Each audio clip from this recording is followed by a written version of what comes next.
हाँ प्यारे मित्रों, आज पुनः हम क्लास 12 के फिजिक्स में बात हम कर रहे हैं आज। और 12 फिजिक्स का हम जो विद्युत वाला पोर्शन है, पेपर नंबर फर्स्ट हम लेके चल रहे हैं और उसी पे बात कर रहे हैं। हमने एक वीडियो आपको बताया था, हाँ उसी के बारे में हम उससे आगे बात करेंगे। और आगे क्या बात करेंगे, हम लेसन आपका है विद्युत आवेश तथा क्षेत्र। पहला ही लेसन है विद्युत आवेश तथा क्षेत्र। इसमें हमने आवेश के पहले वीडियो में पार्ट 1 में हमने आपको आवेश के संदर्भ में समझाया था, आवेश के बारे में बताया था कि आवेश क्या होता है, आवेश कैसे काम करता है, आवेश के बारे में हमने समझाया था। ये दूसरा वीडियो है आपका। हम इसमें आपको बताएंगे पदार्थों का वर्गीकरण, पदार्थों का वर्गीकरण। और पदार्थों का वर्गीकरण मतलब क्लासिफिकेशन ऑफ मैटर, पदार्थों का वर्गीकरण ये क्या है। तो हम इसमें कुछ पदार्थों की बात करेंगे। तो जैसे हम जानते हैं चालक, उसके बाद जानते हैं कुचालक, उसके बाद जानते हैं अर्धचालक। तो चालक क्या होता है, जिसमें विद्युत धारा आसानी से प्रवाहित हो जाए उसे चालक कहते हैं। जिसमें विद्युत धारा प्रवाहित ही ना हो उसे कुचालक कहते हैं। और कहा जा सकता है कि ऐसे पदार्थ जिनको गर्म किया जाए तो विद्युत धारा प्रवाहित हो और ठंडा किया जाए तो विद्युत धारा प्रवाहित नहीं हो, उसे हम अर्धचालक कहते हैं। तो इसका बेसिक अब थोड़ा समझिएगा कि इसमें कुछ बातें निकल के आती हैं। और चालक अब थोड़ा समझिएगा। अब जो भी पदार्थ है, अब मान लीजिए हम कहें चालक का संदर्भ में परिभाषा बताया, भी कुचालक का परिभाषा भी बताया और चालक का भी परिभाषा बताया। इस चालक में एक बात निकल के आता है, क्या अभी चालक हमने बताया कि ऐसा पदार्थ जिसमें विद्युत धारा आसानी से प्रवाहित हो जाए उसे हम चालक कहते हैं, उस पदार्थ को। अब थोड़ा समझने की आवश्यकता है कि चालक से संबंधित एक बात निकल के आता है, क्या, चालकता। चालकता को बोलते हैं कंडक्टिविटी, कंडक्टिविटी बोलते हैं। चालकता क्या है, अब थोड़ा समझिएगा। चालकता चालक का एक गुण है।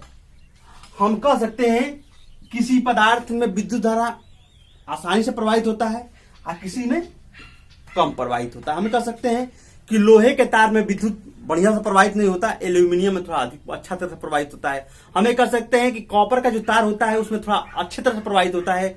और जो और पदार्थ होते हैं जैसे लोहा की बात करें और उसमें अच्छे से प्रवाहित नहीं होता। हमें कह सकते हैं कि चांदी की बात करें तो चांदी में विद्युत धारा बहुत अच्छे तरह से प्रवाहित होता है और लोहे में अच्छे तरह से प्रवाहित नहीं होता है। तो हम कह सकते हैं कि चांदी की चालकता बढ़िया है, अच्छा है, इसलिए उसमें विद्युत धारा अच्छे तरह से प्रवाहित हो जाता है। और लोहे की चालकता कम है, इसलिए विद्युत धारा अच्छी तरह से प्रवाहित नहीं होता। अब थोड़ा सा एक बात और बता दें, हम कुचालक को कुचालक भी बोलते हैं और विद्युत रोधी भी बोलते हैं। आप कह सकते हैं कुचालक क्या होता है, मान लीजिए लकड़ी है, उसमें विद्युत धारा प्रवाहित नहीं होता, वो भी सूखा हुआ लकड़ी, इस बात को समझिएगा।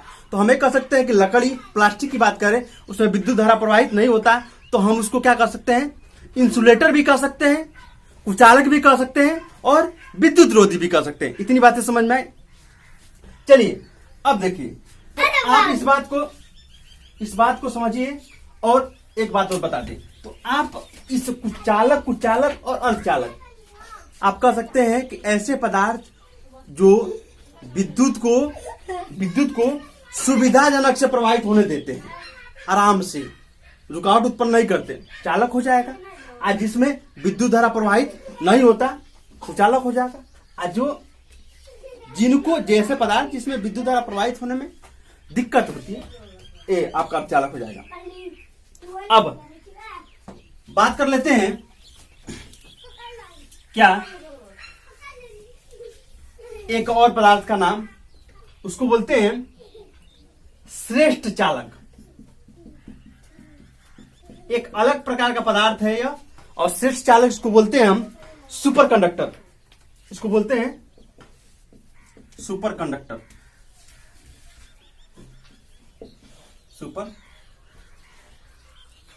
सुपर कंडक्टर, सुपर कंडक्टर क्या होता है? तो आपको बता दें कि सुपर कंडक्टर की बात करें, ऐसा पदार्थ हो जब उसमें विद्युत धारा प्रवाहित कराया जाए। ध्यान दीजिएगा, ऐसा पदार्थ। अब समझिएगा कि चांदी विद्युत का अच्छा चालक माना जाता है, कि सबसे अच्छा विद्युत धारा किसमें प्रवाहित होती है? चांदी में। तो चांदी में भी आप 100% जब विद्युत देते हैं, जितना विद्युत देते हैं, अब कहने का मतलब है कि जितना विद्युत दे उतना ही आपको प्राप्त हो जाए, तो नुकसान बीच में कहीं नहीं हुआ उस तार में, उसको बोलते हैं हम श्रेष्ठ चालक। या हमें कह सकते हैं तो चांदी में भी ऐसा नहीं होता है, चांदी में भी आप जितना देते हैं उतना प्राप्त नहीं होता है, लेकिन सबसे अच्छा प्राप्त होता है। कहने का मतलब है श्रेष्ठ चालक की विशेषता होती है कि जितना आप विद्युत दें उतना ही विद्युत आपको प्राप्त हो जाए, इस तार में, इस चालक में थोड़ा भी खर्च न हो। ऐसे पदार्थ को हम क्या बोलते हैं? सुपर कंडक्टर या श्रेष्ठ चालक। देखिए, श्रेष्ठ चालक कह सकते हैं कि प्रतिरोध इसका जो होता है ना, प्रतिरोध क्या होगा भाई? शून्य होगा। हम कह सकते हैं कि रुकावट क्या होगा? शून्य होगा। रुकावट थोड़ा भी जब नहीं होगा तो ऊर्जा का खर्च करेगा, वो आसानी से चला जाएगा, ऊर्जा इसमें खर्च नहीं होगा। तो इसका कहा जाता है कि जो श्रेष्ठ चालक होता है उसका प्रतिरोध क्या होता है?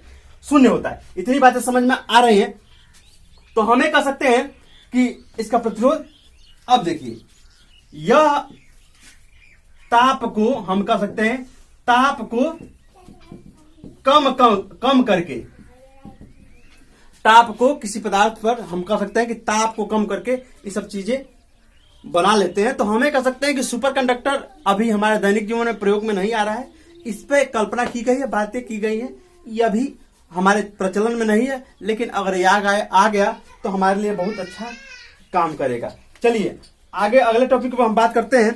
अगला थोड़ा सा अब हम बात कर लेते हैं, क्या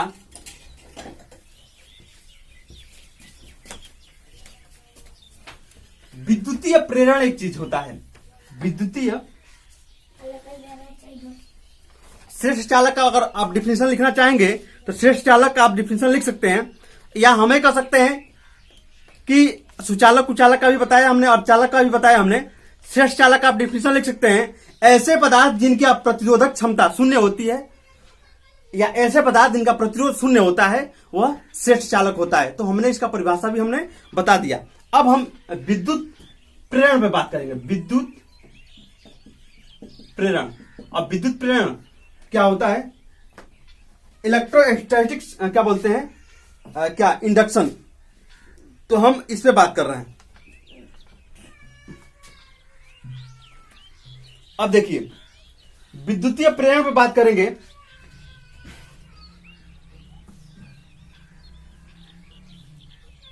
अब देखिए, विद्युतीय प्रेरण वह प्रक्रिया है,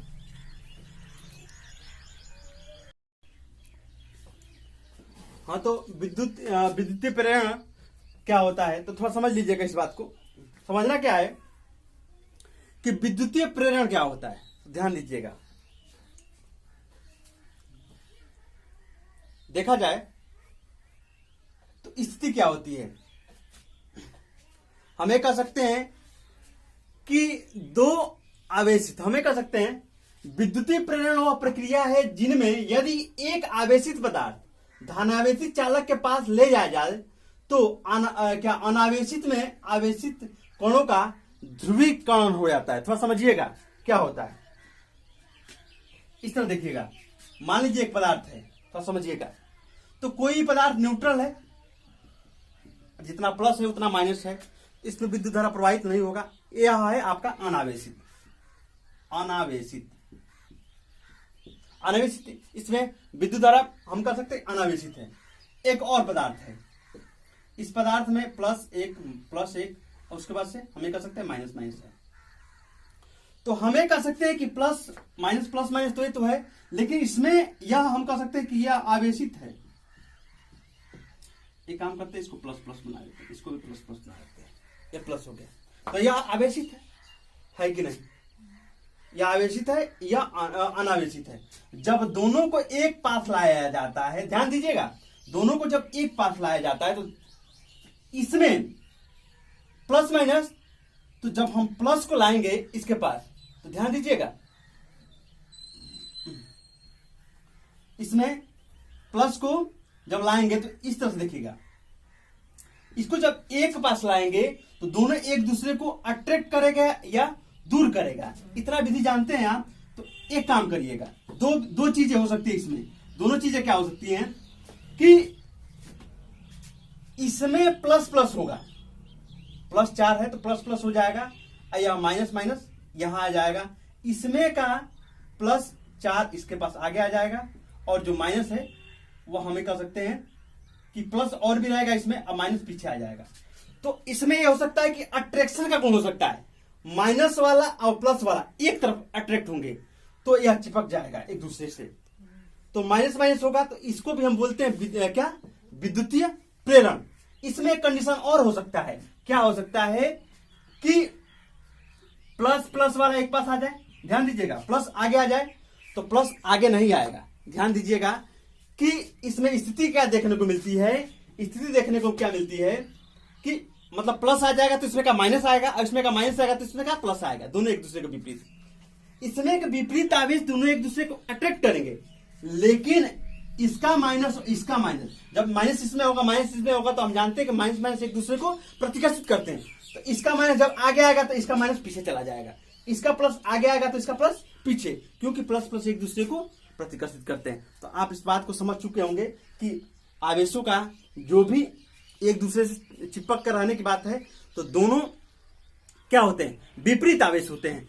तो इस चिपकने की जो प्रक्रिया है कि एक आवेशित एक अनावेशित कणों को लाया जाए जब आपस में, तो विपरीत आवेश मिलकर के उस पदार्थ को चिपका देते हैं। तो इस चिपकाने की पूरी प्रक्रिया क्या है? प्रेरण कहलाती है या विद्युत प्रेरण कहलाती है, ठीक है ना। तो अब हम कह सकते हैं कि आवेशित करने की प्रक्रिया, तो हमें कह सकते हैं कि आवेशित करने की जो प्रक्रिया है, देखिए किस तरह से होता है।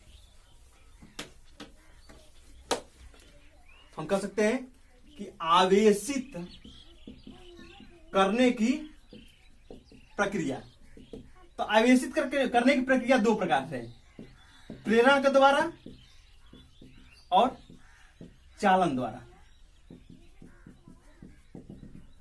चालन द्वारा अभी प्रेरण हमने बताया है, अब चालन बता रहे हैं। चालन क्या होता है? देखिए, चालन का प्रयोग मैक्सिमम हम करते हैं। ध्यान दीजिएगा कि दो पदार्थ हैं, ठीक, और एक पदार्थ और है। अब समझिएगा, या प्लस है प्लस है या प्लस है, minus minus minus minus minus minus minus minus है, ये भी प्लस है, प्लस प्लस और माइनस माइनस।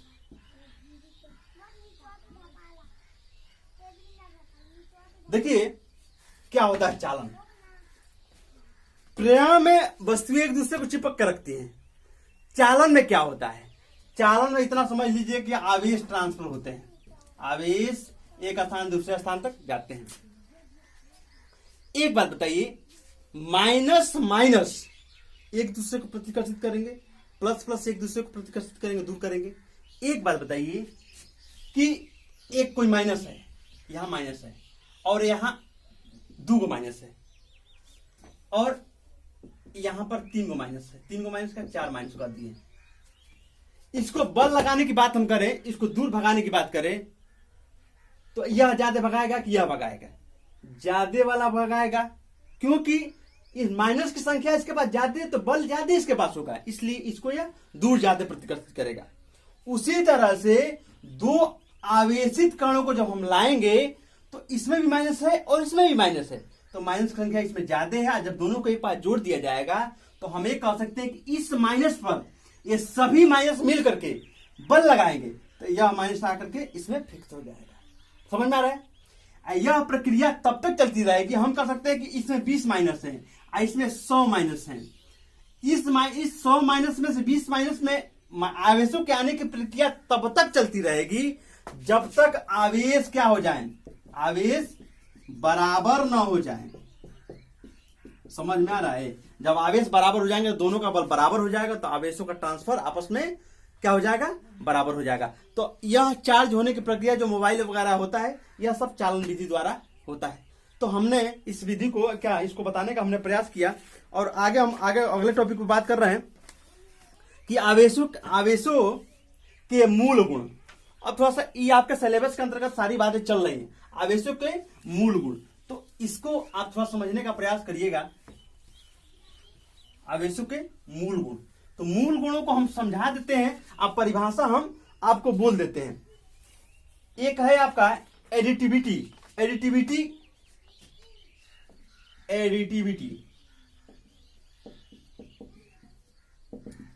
मतलब आवेशों को किस तरह से जोड़ा जाता है। हम कह सकते हैं आवेशों योग का गुण। आवेशों किस तरह जोड़ते हैं भाई, हम आवेशों को हम कह सकते हैं -3q है और +4q है। अरे आवेश प्लस चार्ज 4 में है और -3 में है, तो क्या हो जाएगा, +1 ही q होगा ना। तो आवेशों को इस तरह से जोड़ते हैं। तो कहा जाता है कि आवेशों का गुण दूसरा है, पहला है और दूसरा है क्वांटाइजेशन या क्वांटमीकरण। क्वांटाइजेशन या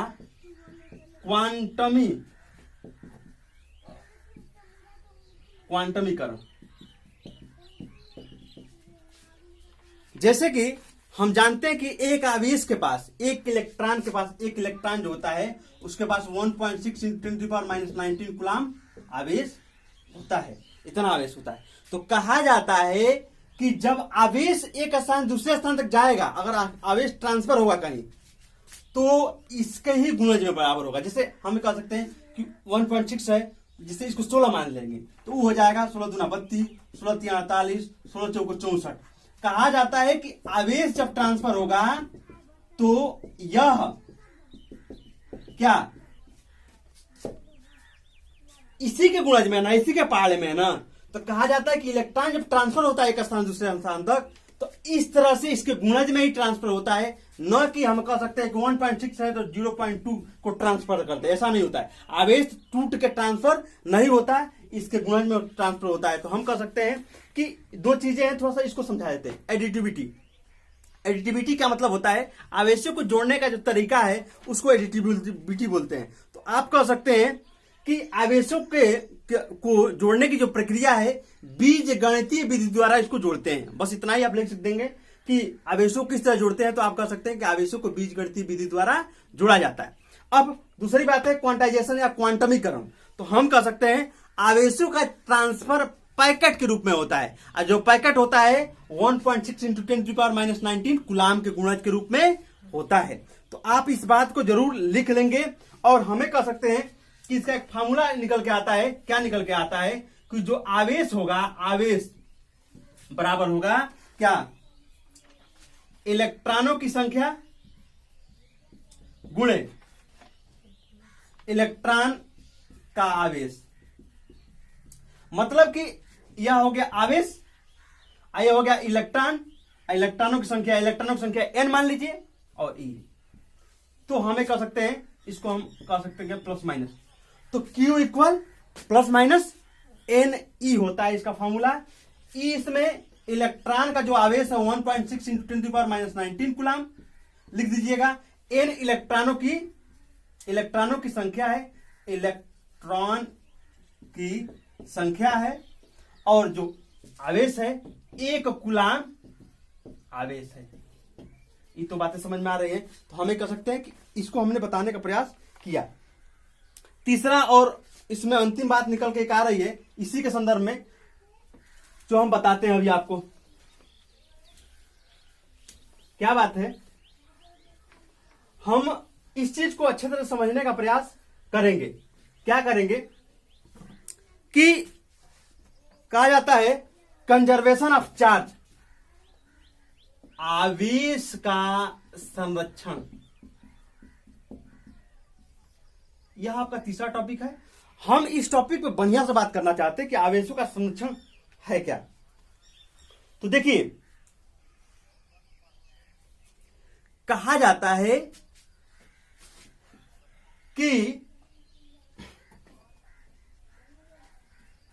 आवेश जो होता है, आवेश न तो बनाया जाता है और न तो नष्ट किया जा सकता है। मतलब कहा जा सकता है कि इसको न तो बनाया जाता है न तो नष्ट किया जाता है। थोड़ा समझिएगा, एक बात हमने बताई थी आपको कि जो करंट अपने यहां आता है, करंट बल्ब 10% ही लेता है, 90% वापस चला जाता है जहां से आया वहां से, क्योंकि उसको बचा कर रखने की क्षमता किसी में है नहीं। कहीं कोई मशीन बना नहीं, कोई सिस्टम अभी तक बना नहीं कि आवेश को बचा कर हम रखें। तो आवेश की बात करें तो आवेश कहा जा सकता है कि आवेश, अब देखिए जो डायनामो होता है ना, जो आवेश होता है ना, जब घूमता है ना तब प्रकृति में से चार्ज ले लेता है, करंट लेता है और तब हमको देता है। और वही अब हमें कहें कि डायनामो है यहाँ पर, और डायनामो से विद्युत का उत्पादन किया गया, विद्युत आया, और जब विद्युत आया तो बल्ब में जला, अब बल्ब में जला तो बल्ब गर्मी भी दिया और प्रकाश भी दिया। तो हम जानते हैं गर्मी और प्रकाश से विद्युत का उत्पादन विद्युत कर रहा है कि इलेक्ट्रॉन बाहर निकल गए, ऊर्जा बाहर निकल गया। आई ऊर्जा फिर कहाँ गया, इस बाहर ही नहीं गया, प्रकृति में नहीं गया, और फिर प्रकृति से विद्युत उत्पादन किया जा रहा है। तो हम कह सकते हैं कि यह आवेश संरक्षित है, न इसको बनाया जा सकता है न नष्ट किया जाता है। ठीक है ना, न नष्ट किया जा सकता है न बनाया जा सकता है। अब हम इस पर एक अच्छा बात करेंगे, अब बढ़िया बात क्या करेंगे कि कहा जाता है कि यह प्लस और माइनस के रूप में ही उत्पन्न होता है। अब थोड़ा समझिएगा कि पहले थोड़ा बात समझाते हैं। हम जानते हैं अब क्या है, इसको बोलते हैं परमाणु। यह प्रोटॉन और न्यूट्रॉन इसमें होता है नाभिक में, और इलेक्ट्रॉन के चारों तरफ चक्कर लगाता है, इतना तो आप जानते हैं। देखिए, हम जानते हैं जो इलेक्ट्रॉन होता है माइनस भी होता है, 19 गुना। हम जानते हैं कि इलेक्ट्रॉन प्लस भी होता है, आपने सुना होगा कि इलेक्ट्रॉन प्लस होता है। तो कहा जाता है कि यह जो प्लस होता है प्रोटॉन का चार्ज है, प्रोटॉन प्लस दे देता है और इलेक्ट्रॉन माइनस में। देखिए, इस प्रोटॉन के पास, इस इलेक्ट्रॉन के पास, इस प्रोटॉन के पास एक छोटा सा कण है, कण। इस कण को हम बोलते हैं पॉजिट्रॉन। पॉजिट्रॉन एक प्रकार का एक छोटा सा कण है जो प्रोटॉन के पास होता है, और यही इलेक्ट्रॉन के बीच में दोनों आपस में बल लगाते हैं तो यह क्या होता है, प्लस चार्ज बनता है। इसलिए कहा जाता है कि एक जो प्लस चार्ज होता है उसका नाम है, क्या होता है, पॉजिट्रॉन होता है।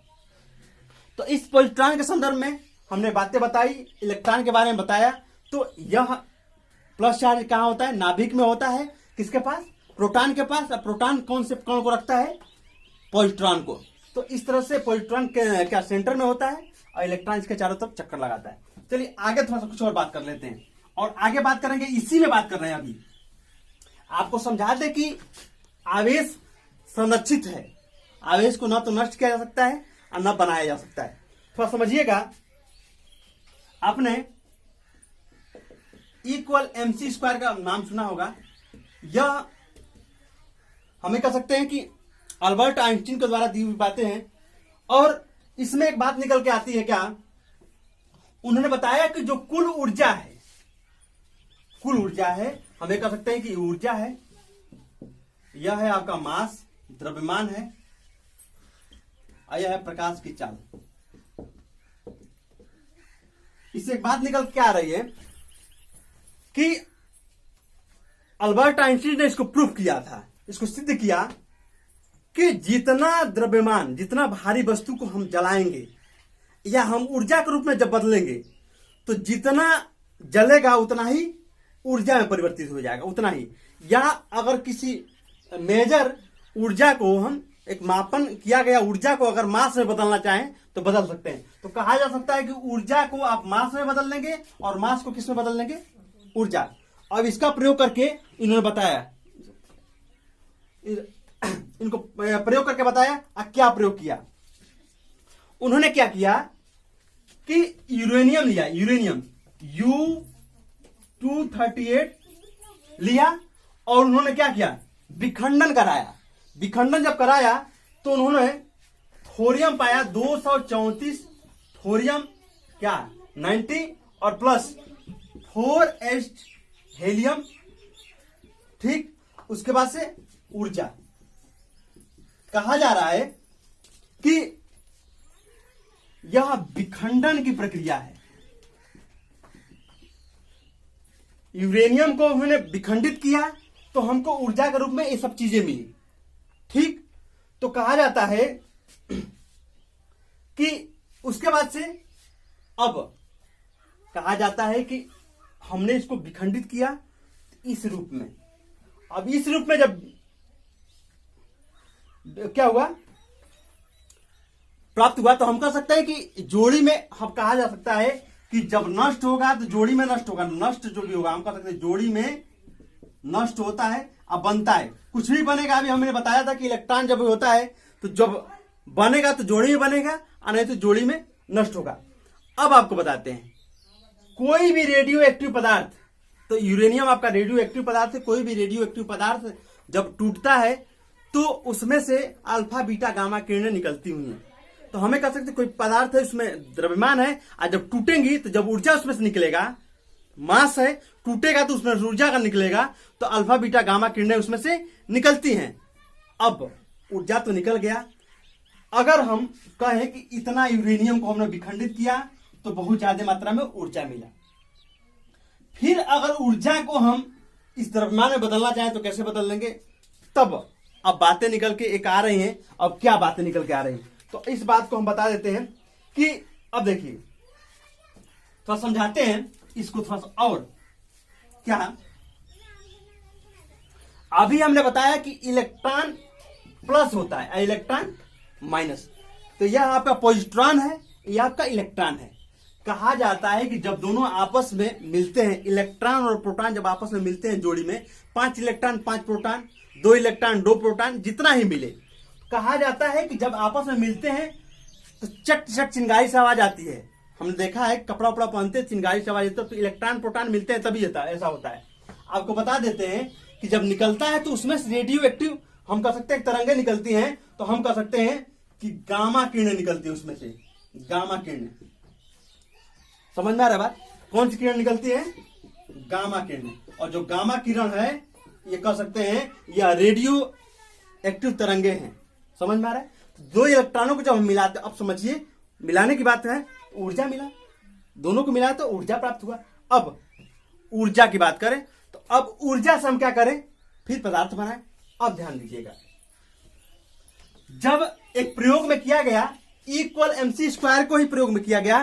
क्या प्रयोग में किया गया कि जब दो गामा किरणों को हम कहा जाता है कि 2 गामा किरणों को प्रयोग किया कि जब 2 गामा किरणों को एक पास लाया गया और एक पास लाया गया तो और इसको हम कह सकते हैं भारी धातु पर गिराया गया। अब किसी पदार्थ से क्या गामा किरणों को निकाला गया और भारी धातु पर गिराया गया, और भारी धातु पर गिराया गया तो कहा जाता है कि उस पर पाया गया कि प्लस और माइनस चार्ज दोनों उपस्थित हो गए हैं। हमें कह सकते हैं कि पदार्थ, अब देखिए इलेक्ट्रॉन का भी भार होता है अपना, इलेक्ट्रॉन में भी कुछ मास होता है। मास क्या होता है? अब देखिए भारी धातु है, हम कह सकते हैं कि भारी धातु है, भारी धातु। तो यह इसमें करंट, अब यह क्या है? यह हल्का है, हमें हल्का क्या कह सकते हैं? इसका कुछ अपना मास है। जैसे ही अल्फा किरण क्या गामा किरणों का बौछार इस पर कराया गया तो देखा गया इसका भार क्या हुआ? बढ़ गया। तो हमें कह सकते हैं कि गामा किरणों को जब भारी धातु पर जब गिराया जाएगा तो वह किसमें परिवर्तित हो जाएगा, या ऊर्जा किसमें बदल जाएगा? मास में बदल जाएगा। तो मास को ऊर्जा और ऊर्जा को मास में। तो यह आपका वो क्या आवेश संरक्षण से संबंधित बात है और हमने इस वीडियो इसको बनाने का प्रयास किया। और अब हम आगे आपको बात करेंगे, आगे अगले वीडियो में हम आपसे बात करने वाले हैं क्या कूलम का नियम या गुलाम का नियम पर बात करेंगे। और वीडियो देखने के लिए धन्यवाद। बातें अगर समझ में आ रही हैं तो वीडियो को ज्यादा से ज्यादा शेयर करें। धन्यवाद।